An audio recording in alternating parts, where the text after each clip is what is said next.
राज्य, युग, धर्म और कलयुग के दोषों से बचने का उपाय। नाम संकीर्तन।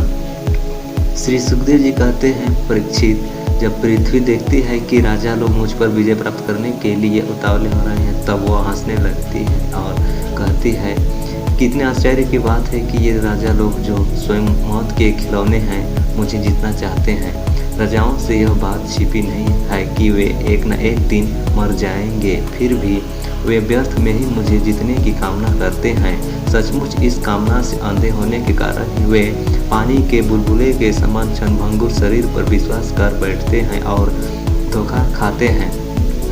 वे सोचते हैं कि हम पहले मन के सहित अपनी पांचों इंद्रियों पर विजय प्राप्त करेंगे, अपने भीतरी शत्रुओं को वश में करेंगे, क्योंकि इनको जीते बिना हमारी शत्रुओं को जीतना कठिन है। उसके बाद अपने शत्रु के मंत्रियों, अमात्यों, नागरियों, नेताओं और समस्त सेना को भी वश में कर लेंगे। जो भी हमारे विजय मार्ग में कांटे बोएगा, उससे हम अवश्य जीत लेंगे। इस प्रकार धीरे धीरे क्रम से सारे पृथ्वी हमारे अधीन हो जाएगी और फिर तो समुद्र ही हमारे राज्य की खाई का काम करेगा। इस प्रकार वे अपने मन में अनेकों आशाएं बांध लेते हैं और उन्हें यह बात बिल्कुल नहीं सोचती कि उनके सिर पर काल सवार है। यही तक नहीं, जब एक द्वीप उनके वश में हो जाता है, तब वे दूसरे द्वीप पर विजय करने के लिए बड़ी शक्ति और उत्साह के साथ समुद्र यात्रा करते हैं। अपने मन को इंद्रियों को वश में करके लोग मुक्ति प्राप्त करते हैं, परंतु ये लोग उनको वश में करके भी थोड़ा सा भूभाग ही प्राप्त करते हैं। इतने परिश्रम और आत्मसंयम का यह कितना तुच्छ फल है। परीक्षित, पृथ्वी कहती है कि बड़े बड़े मनु और उनके वीर पुत्र मुझे ज्यों की त्यों छोड़कर जहाँ से आए थे वहीं खाली हाथ लौट गए, मुझे अपने साथ न ले जा सके। अब ये मूर्ख राजा मुझे युद्ध में जीत कर वश में करना चाहते हैं। जिनके चित्त में यह बात दृढ़ मूल हो गई है कि यह पृथ्वी मेरी है, उन दुष्टों के राज्यों में मेरे लिए पिता पुत्र और भाई भाई भी आपस में लड़ बैठते हैं। वे परस्पर इस प्रकार कहते हैं कि जो ओ मूढ़, यह सारी पृथ्वी मेरी है, तेरी नहीं। इस प्रकार राजा लोग एक दूसरे को कहते सुनते हैं, एक दूसरे से स्पर्धा करते हैं, मेरे लिए एक दूसरे को मारते हैं और स्वयं मर मिटते हैं। पृथु, पुरुरवा, गाधी, नहुस, भरत, सहस्त्रबाहु, अर्जुन, मांधाता, सगर, राम, खटवांग, धुंधुमार, रघु, तृणबिंदु, ययाति, सरयाति, संतनु, गय, भागीरथ, कोल्यास्व, ककुस्थ, नल, ऋग, हिरण्यकशिपु, पृत्रासुर, लोकद्रोही रावण, नमुची, संवर, भौमासुर, हिरण्ययाक्ष, तारकासुर तथा और बहुत से दैत्य एवं शक्तिशाली नरपति हो गए। ये सब लोग सब कुछ समझते थे, सुर थे। सभी ने दिग्विजय में दूसरे को हरा दिया, किंतु दूसरे लोग इन्हें न जीत सके, परंतु सबके सब मृत्यु के ग्रास बन गए। राजन, उन्होंने अपने पूरे अंतःकरण से मुझसे ममता की और समझा कि यह पृथ्वी मेरी है, परंतु विकराल काल ने उनकी लालसा पूरी न होने दी। अब उनके बल, पौरुष और शरीर आदि का कुछ पता ही नहीं है, केवल उनकी कहानी मात्र शेष रह गई है। परीक्षित, संसार में बड़े बड़े प्रतापी और महान पुरुष हुए हैं। वे लोगों में अपने यश का विस्तार करके यहाँ से चल बसे। मैंने तुम्हें ज्ञान और वैराग्य का उपदेश करने के लिए ही उनकी कथा सुनाई है। यह सब वाणी का विलास मात्र है, इसमें पारमार्थिक सत्य कुछ भी नहीं है। भगवान श्री कृष्ण का गुण अनुवाद समस्त अमंगलों का नाश करने वाला है। बड़े बड़े महात्मा उसी का गान करते रहते हैं। जो भगवान श्री कृष्ण के चरणों में अनन्य प्रेममयी भक्ति की लालसा रखता हो, उसे नित्य निरंतर भगवान के दिव्य गुण अनुवाद का ही श्रवण करते रहना चाहिए। राजा परीक्षित ने पूछा, भगवान मुझे तो कलयुग में राशि राशि दोष ही दिखाई दे रहे हैं। उस समय लोग किस उपाय से उन दोषों का नाश करेंगे? इसके अतिरिक्त युगों का स्वरूप उनके धर्म कल्प की स्थिति और प्रलय काल के मान एवं सर्वव्यापक सर्वशक्तिमान भगवान के काल रूप का भी यथावत वर्णन कीजिए। श्री सुखदेव जी कहते हैं परीक्षित से, सतयुग में धर्म के 4 चरण होते हैं। वे चरण है सत्य, दया, तप और दान। उस समय के लोग पूरी निष्ठा के साथ अपने अपने धर्म का पालन करते हैं। धर्म स्वयं भगवान का स्वरूप है। सतयुग के लोग बड़े संतोषी और दयालु होते हैं। वे सबसे मित्रता का व्यवहार करते हैं और शांत रहते हैं। इंद्रियां और मन उनके वश में रहते हैं और सुख दुख आदि द्वंद्वों को वे समान भाव से सहन करते हैं। अधिकांश लोग तो समदर्शी और आत्माराम होते हैं और बाकी लोग स्वरूप स्थिति के लिए अभ्यास में तत्पर रहते हैं। परीक्षित, धर्म के समान अधर्म के बीच 4 चरण हैं, असत्य, हिंसा, असंतोष और कलह। त्रेता युग में इनके प्रभाव से धीरे धीरे धर्म के सत्य आदि चरणों का चतुर्थांश क्षीण हो जाता है। राजन, उस समय वर्णों में ब्राह्मणों की प्रधानता अक्षुण्ण रहती है।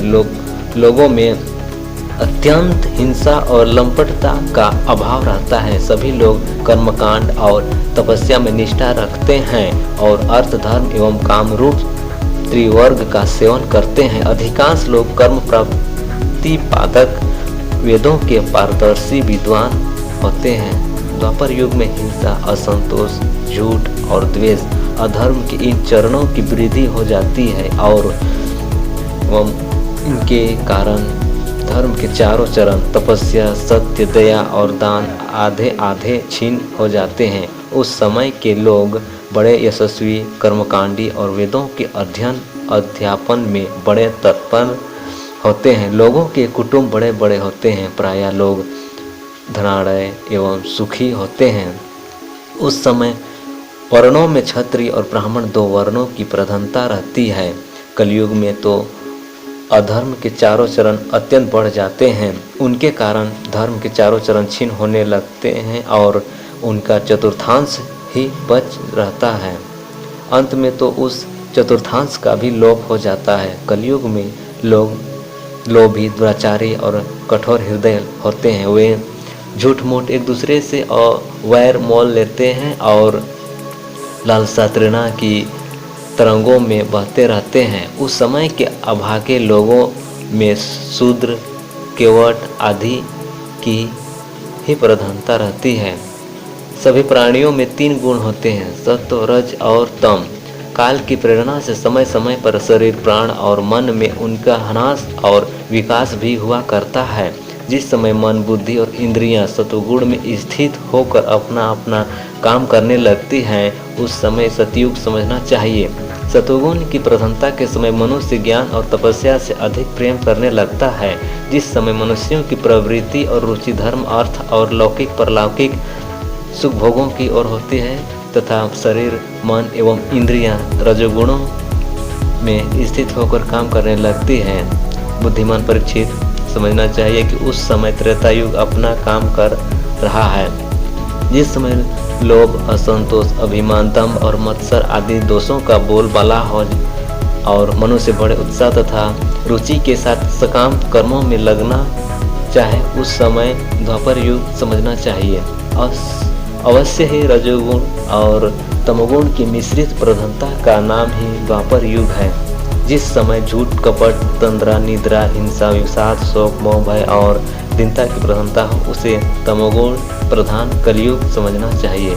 जब कलयुग का राज्य होता है तब लोगों की दृष्टि क्षुद्र हो जाती है। अधिकांश लोग होते तो हैं अत्यंत निर्धन, परंतु खाते हैं बहुत अधिक। उनका भाग्य तो होता है बहुत ही मन और चित्त में कामनाएं होती हैं। बहुत ही बड़ी बड़ी स्त्रियों में दुष्टता और उल्टापन की वृद्धि हो जाती है। सारे देश में गांव-गांव में लुटेरों की प्रधानता एवं प्रचुरता हो जाती है। पाखंडी लोग अपने नए नए मत चलाकर मनमाने ढंग से वेदों का तात्पर्य निकालने लगते हैं और इस प्रकार उन्हें कलंकित करते हैं। राजा कहलाने वाले लोग प्रजा की सारी कमाई हड़प कर उन्हें चूसने लगते हैं। ब्राह्मण नामधारी जीव पेट भरने और जन इंद्रियों को तृप्त करने में ही लग जाते हैं। ब्रह्मचारी लोग ब्रह्मचर्य व्रत से रहित और अपवित्र रहने लगते हैं। गृहस्थ दूसरों को भिक्षा देने के बदले स्वयं भीख मांगने लगते हैं। वानप्रस्थी गांवों में बसने लगते हैं और सन्यासी धन के अत्यंत लोभी अर्थपिशाच हो जाते हैं। स्त्रियों का आकार तो छोटा हो जाता है पर भूख बढ़ जाती है। उन्हें संतान बहुत अधिक होती है और वे अपनी कुल मर्यादा का उल्लंघन करके लाज हया जो उनका भूषण है छोड़ दे बैठती हैं। वे सदा सर्वदा कड़वी बात कहती रहती हैं और चोरी तथा कपट में बड़ी निपुण हो जाती हैं। उनमें साहस भी बहुत बढ़ जाता है। व्यापारियों के हृदय अत्यंत क्षुद्र हो जाते हैं। वे कौड़ी कौड़ी से लिपटे रहते और छदाम के लिए धोखाधड़ी करने लगते हैं। और तो क्या, आपत्ति कल न होने पर तथा धनी होने पर भी वे निम्न श्रेणी के व्यापारों को जिनकी सत्पुरुष निंदा करते हैं ठीक समझने और अपनाने लगते हैं। स्वामी चाहे सर्वश्रेष्ठ ही क्यों न हो, जब सेवक लोग देखते हैं कि इसके पास धन दौलत नहीं रही तब उसे छोड़कर भाग जाते हैं। सेवक चाहे कितना ही पुराना क्यों ना हो, परंतु जब वह किसी विपत्ति में पड़ जाता है तब स्वामी उसे छोड़ देते हैं। और तो क्या, जब गौएं बकीन हो जाती हैं, दूध देना बंद कर देती हैं, तब लोग उनका भी परित्याग कर देते हैं। प्रिय परीक्षित, कलयुग के मनुष्य बड़े ही लंपट हो जाते हैं। वे अपनी कामवासना को तृप्त करने के लिए ही किसी से प्रेम करते हैं। वे विषय वासना के वशीभूत होकर इतने दिन हो जाते हैं कि माता पिता भाई बंधु और मित्रों को भी छोड़कर केवल अपनी साली और सालों से ही सलाह लेने लगते हैं। शूद्र तपस्वियों का वेश बनाकर अपना भेंट भरते और दान लेने लगते हैं। जिन्हें धर्म का रत्ती भर भी ज्ञान नहीं है, वे ऊंचे सिंहासन पर विराजमान होकर धर्म का उपदेश करने लगते हैं। प्रिय परीक्षित, कलयुग की प्रजा सूखा पड़ने के कारण अत्यंत भयभीत और आतुर हो जाती है। एक तो दुर्भिक्ष और दूसरे शासकों की कर वृद्धि। प्रजा के शरीर में केवल अस्थि पंजर और मन में केवल उद्वेष शेष रह जाता है। प्राण रक्षा के लिए रोटी का टुकड़ा मिलना भी कठिन हो जाता है। कलयुग में प्रजा शरीर ढकने के लिए वस्त्र और पेट की ज्वाला शांत करने के लिए रोटी, पीने के लिए पानी और सोने के लिए 2 हाथ जमीन से भी वंचित हो जाती है। उसे दाम्पत्य जीवन, स्नान और आभूषण पहनने तक की सुविधा नहीं रहती। लोगों की आकृति, प्रकृति और चेष्टाएं पिशाचों की सी हो जाती है। कलयुग में लोग अधिक धन की तो बात ही क्या, कुछ कौड़ियों के लिए आपस में बैर विरोध करने लगते और बहुत दिनों के सद्भाव तथा मित्रता को तिलांजलि दे देते हैं। इतना ही नहीं, वे दमड़ी के लिए अपने सगे संबंधियों तक की हत्या कर बैठते और अपने प्रिय प्राणों से भी हाथ धो बैठते हैं। परीक्षित, कलयुग के क्षुद्र प्राणी केवल काम वासना की पूर्ति और पेट भरने की धुन में ही लगे रहते हैं। पुत्र अपने बूढ़े माँ बाप की भी रक्षा पालन पोषण नहीं करते, उनकी उपेक्षा कर देते हैं और पिता अपने निपुण से निपुण सब कामों में योग्य पुत्रों की भी परवाह नहीं करते, उन्हें अलग कर देते हैं। परीक्षित, श्री भगवान ही चराचर जगत के परम पिता और परम गुरु हैं। इंद्र, ब्रह्मा आदि त्रिलोक अधिपति उनके चरण कमलों में अपना सिर झुकाकर सर्वस्व समर्पण करते रहते हैं। उनका ऐश्वर्य अनंत है और वे एकरस अपने स्वरूप में स्थित हैं। परंतु कलयुग में लोगों में इतनी मूर्खता फैल जाती है, पाखंडियों के कारण लोगों का चित्त इतना भटक जाता है कि प्रायः लोग अपने कर्म और भावनाओं के द्वारा भगवान की पूजा से भी विमुख हो जाते हैं। मनुष्य मरने के समय आतुरता की स्थिति में अथवा गिरते या फिसलते समय विवश होकर भी यदि भगवान के किसी एक नाम का उच्चारण कर ले तो उसके सारे कर्म बंधन छिन्न भिन्न हो जाते हैं और उसे उत्तम से उत्तम गति प्राप्त होती है। परंतु है कलयुग से प्रभावित होकर लोग उन भगवान की आराधना से भी विमुख हो जाते हैं। परीक्षित, कलयुग के अनेकों दोष हैं। कुल वस्तुएं दूषित हो जाती हैं, स्थानों में भी दोष की प्रधानता हो जाती है। सब दोषों का मूल स्रोत तो अंतःकरण है ही, परंतु जब पुरुषोत्तम भगवान हृदय में आ जा विराजते हैं तब उनकी सन्निधि मात्र से ही सबके सब दोष नष्ट हो जाते हैं। भगवान के रूप, गुण, लीला, धाम और नाम के श्रवण, संकीर्तन, ध्यान, पूजन और आदर से वे मनुष्य के हृदय में आकर विराजमान हो जाते हैं। और एक दो जन्म के पापों की तो बात ही क्या, हजारों जन्मों के पाप के ढेर भी क्षण भर में भस्म कर देते हैं। जैसे सोने के साथ संयुक्त होकर अग्नि उसकी धातु संबंधी मलिनता आदि दोषों को नष्ट कर देती है, वैसे ही साधकों के हृदय में स्थित होकर भगवान विष्णु उनके अशुभ संस्कारों को सदा के लिए मिटा देते हैं। परीक्षित, विद्या, तपस्या, प्राणायाम, समस्त प्राणियों के प्रति मित्र भाव, तीर्थ स्नान, व्रत, दान और जप आदि किसी भी साधन से मनुष्य की अंतःकरण की वैसी वास्तविक शुद्धि नहीं होती जैसी शुद्धि भगवान पुरुषोत्तम के हृदय में विराजमान हो जाने पर होती है। परीक्षित, जब तुम्हारे मृत्यु का समय निकट आ गया है, अब सावधान हो जाओ, पूरी शक्ति से और अंतःकरण की सारी वृत्तियों से भगवान श्री कृष्ण को अपने हृदय सिंहासन पर बैठा लो। ऐसा करने से अवश्य तुम्हें परम गति की प्राप्ति होगी।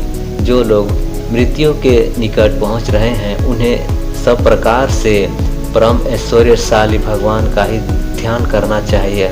प्यारे परीक्षित, सबके परम आश्रय और सर्वात्मा भगवान अपना ध्यान करने वालों के वो अपने स्वरूप में लीन कर लेते हैं, उसे अपना स्वरूप बना लेते हैं। परीक्षित, यूँ तो कलयुग दोषों का खजाना है, परंतु इसमें एक बहुत बड़ा गुण है। वह गुण यही है कि कलयुग में केवल भगवान श्री कृष्ण का संकीर्तन करने मात्र से ही सारी आसक्तियाँ छूट जाती हैं और परमात्मा की प्राप्ति हो जाती है।